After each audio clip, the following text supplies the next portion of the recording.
Okay, today we are going to be talking about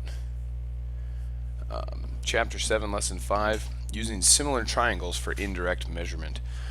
So first we're going to talk about what is indirect measurement. Indirect measurement allows us to use properties of similar polygons to find distance or lengths that are difficult to measure directly. So down here we have a graphic organizer, some things that you can directly measure, maybe your arm, let's see, your desk, even the room. Those are things that are fairly easy for us if we have the right tools, a ruler, a tape measure, to directly measure. Indirect measurement. The Statue of Liberty's arm. That's difficult because it's way up in the air and it's gigantic. The other thing, maybe a flagpole. Okay, I don't really want to climb to the top of a flagpole or even attempt to. Okay, so that might be something we want to measure indirectly. The name of an object that could be measured by either method, well, I suppose a flagpole could be measured by either method, but there's lots of things. The height of the building, if we had the right tools, a ladder, some sort of lift, we could measure it directly, or using the methods we learned today, we could measure it indirectly. So height of school. So in addition, today we're going to talk about the angle-angle similarity theorem, which essentially says that if two angles of a triangle are congruent, then we know the triangles are similar. Now, why do we know that? Well, we know that all triangles have to add up to be 180 degrees. So if we know two of them are the same, okay, like A and F are and B and G, we know the third angles also have to be the same. Okay, so if all of the angles are the same, then we know that they have to at least be similar. They may be congruent, okay, but they are at least similar. Okay. Let's see, in the paragraph down here, pretty much exactly what I just got done saying. So if we take an example, determine whether triangles are similar. If so, write a similarity statement. Now, we haven't written any similarity statements yet, so this will be new for us. So first of all, we need to decide, do they have two angles that are congruent? If we look at it, we see that we have at least one. This is 62 and this is 62. This one's 70 and this one's 48. So what we need to do is find the other angles and see if they are the same. So if you remember, all angles of a triangle add up to be 180 degrees.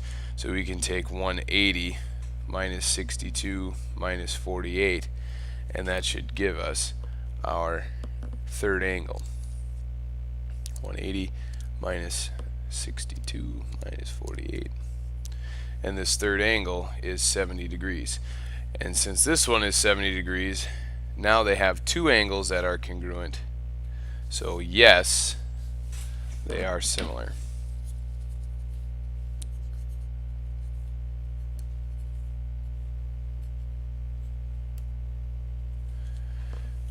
Yes, they're similar. So now we need to write a similarity statement. So what we want to do is make sure when we name these triangles that corresponding angles line up with each other. So for example, if I say triangle ABC is similar to triangle, okay, now I started with ABC because it's easy, right? ABC. So with the second one, I want to make sure that my vertices line up.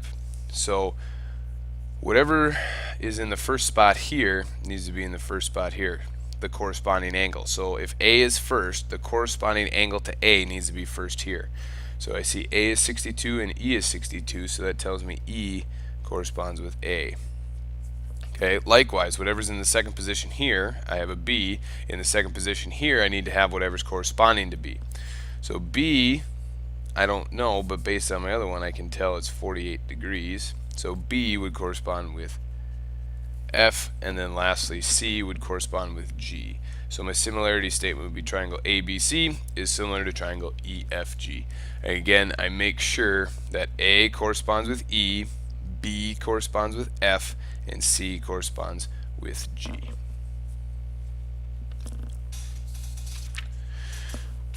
go ahead and pause the video at this point. Okay, pause the video and try this one on your own, please. Try this one on your own. Okay, we should be back from pausing the video. Let's take a look at this one. Hopefully you found these to be similar.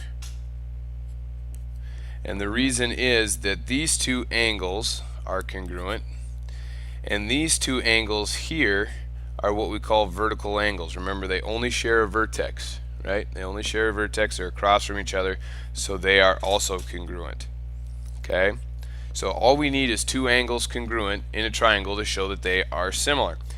So now if we write our similarity statement, triangle, it's a bad triangle, HKJ is similar to, now again, what angle is corresponding to H? That would be L, so I start there, triangle L. And then K corresponds with K, and M would correspond with J. So triangle HKJ is similar to LKM, triangle LKM. Moving on, we are going to use indirect measurement. So the most common type of indirect measurement, you'll see it on probably a STAAR test, a state test, an ACT, really all over the place, is called shadow reckoning. Two objects and their shadows form two sides of right triangles. In the shadow problems, you can assume that the angles formed by the sun's rays with two objects at the same location are congruent. So since two pairs of corresponding angles are congruent, the two right triangles are similar. You can also use similar triangles that do not involve shadows to find missing measures. So here we go. This is called shadow reckoning. Okay, it's one method of using indirect measurement. Example number 2. A fire hydrant is 2.5 feet high and casts a 5-foot shadow. How tall is a street light that casts a 26-foot shadow at the same time? Let H represent the height of the street light. So here we know that we can construct two right triangles. If I draw this, the hypotenuse in, can't hardly see that. If I draw this hypotenuse in here and here, this forms a right triangle. So we know the two triangles are similar because this is a 90-degree angle here, and since they are in the same location, we assume that the angle with which the sun is hitting them from this side, that angle would be the same. Okay, because they're in the same location. If they were in different locations, that wouldn't necessarily be true. But since we have the two angles the same, then we can say these triangles are similar. Once we have similar figures, okay, we can solve for that other side like we have been doing. Okay, we can find our scale factor and find it. But today, I'm going to show you a different way to find it using proportions. It might be a little bit easier for you. But if you like the scale factor, you can use that as well. One thing I like to do anytime I have a figure like this is redraw my figures out here with the information that I know. It just makes it a little bit easier. So here's one right triangle, kind of looks like that. Okay, this is H and this is 26. Here's a smaller right triangle, looks like that. This is 2.5 and this is 5. Okay, so we can solve this by setting up a proportion. Okay, setting up a proportion by saying the long side of the long triangle over the long side of the small triangle is equal to the short side of the big triangle over the short side of the small triangle. Okay, so remember when we were trying to determine if they were similar and we'd write all of these statements like this? It's exactly the same, except now we're going to solve for the one we don't know. Okay, and if you can think back to when you solve proportions in the 7th grade, the way we solve proportions is cross multiply. So I get 5 times h, and that's 5h equals. Okay, a lot of times I have students try to cross multiply and make a new fraction. That doesn't happen. You cross multiply and make an equation. Okay, so 5 times h is 5h. I take 26 times 2.5 and I get 65. So now I have 5h is equal to 65. All I need to do is solve for h, and I divide by 5. So h is equal to 65 divided by 5. I believe it's 13. Let me check. Yes, 13. So the height of that light pole would be 13 feet. Okay. So that's solving using proportions. Okay. Remember, you want to put the corresponding sides in the different figures over top of one another. Okay. You could go from the small one to the big one, but you'd have 5 over 26 equals 2.5 over h. So on top here I have the big triangle, and on the bottom I have the small triangle. Okay, that's important that you keep it that way. Okay, you could flip-flop them. Okay, but if you have this, whatever you have on top here, it needs to be on top here. Whatever you have on bottom here, it needs to be on the bottom there. Okay. Let's try another one here. Example 3, another pretty famous type of problem here. So in the figure at the right, triangle DBA, this small one right here, is similar to triangle ECA, the big one. Okay. Ramon wants to know the distance across the lake. Okay, so this distance right here, CE. So really what we have here is two right triangles that are halfways on top of each other. So one thing that I really like to do, again, is retrace those. Okay, so triangle A, or DBA,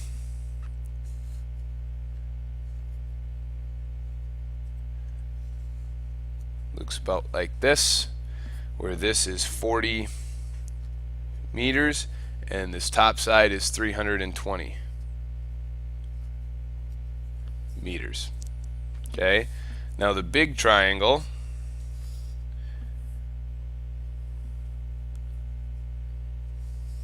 looks like this. This is what we're trying to solve, this side here. Now this side here, a lot of you, when you do your homework and when you do your test, you're going to write 162 there. But what's the problem with that? This is the small triangle. How can the big triangle's longest side be smaller than the small triangle's longest side? That makes about as much sense as a soup sandwich. Okay? What this is saying is that it's 162 meters bigger than that one. So you need to add those two together to get this longest side. So when I take 320 and I add it to 162, I get 482. Okay, I added those two together to get this longest side. Okay, and just to reiterate where these are coming from, this is DBA. I pulled that out and drew it down here, and this is the big one all the way around, ECA. Okay. So now that I have my two figures, I can set up my proportion. Okay. So if I start in the long side of the small triangle over the long side of the big triangle is equal to the short side in the small triangle over the short side in the big triangle. Okay. Again, notice both of these came from the small triangle. Both numbers on top. Notice both numbers on the bottom came from the big triangle. Okay. So here we want to cross multiply. 320 times D is 320D. 482 times 40 is a big number. 482 times 40 equals 19,280. Again, when I cross multiply, I end up with an equation, not a fraction. I end up with an equation. Okay, so here I'm going to divide by 320 to get D by itself, and that'll be my answer. So 19,280 divided by 320 is 60.25. Okay, so this distance is 60.25, and what is my label? Meters. 60.25 meters. Again, make sure you set up your proportion correctly, cross multiply, and solve. So go ahead and pause the video and try the Got It section number B on your own. Try this one on your own, please. Okay, you should be back from trying this one on your own. Let's go through it. So it says, at the same time, a 2-meter street sign casts a 3-meter shadow. A nearby telephone pole casts a 12.3-meter shadow. How tall is the telephone pole? So again, we're working with right triangles. Okay, we'll say this one is the 2-meter street sign, and it casts a 3-meter shadow. Then we have a light pole that casts a 12.3-meter shadow, and we want to know how tall, how many meters tall it is. Okay, so again, we're going to set up our proportion. The long side of the small triangle is 3. The long side of the big triangle is 12.3. The short side of the small triangle is 2.